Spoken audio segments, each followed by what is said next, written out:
Ciao a tutti amici di Un Sorriso in Più Family, bentornati.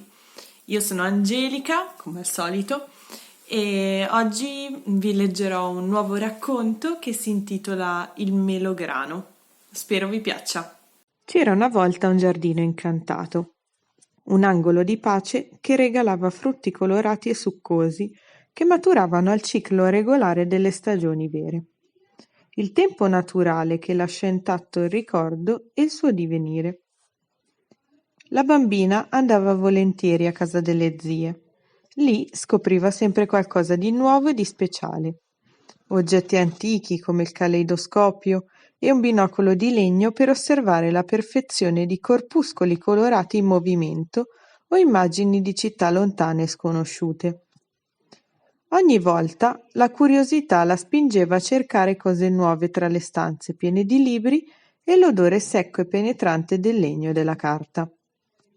Le raccolte di giornali per bambini erano uno scenario multicolore e variegato.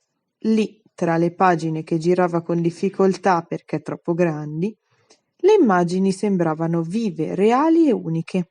Quello che tuttavia attirava di più la sua attenzione era una vecchia valigia di cartone che conteneva un campionario di profumi e brillantine. Le piccole bottiglie illuminavano i suoi occhi.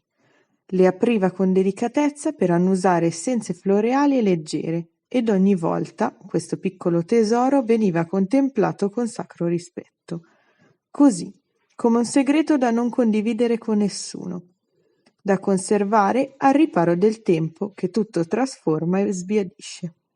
La sua infanzia era racchiusa tra le mura di antiche biblioteche.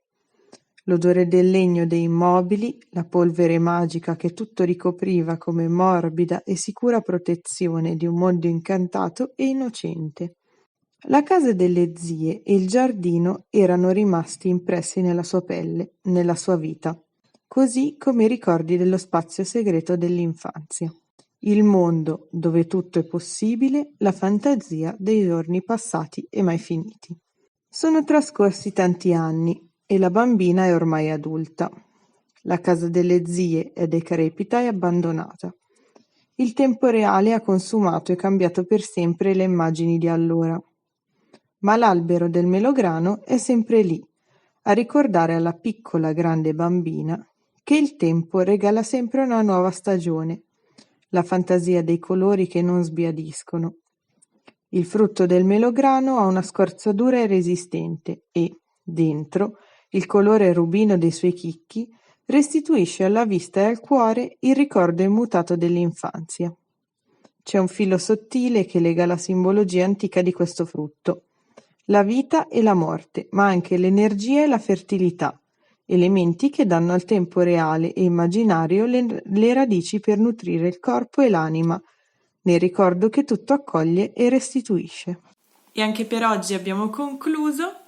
Noi ci rivediamo nel prossimo video. Ciao a tutti!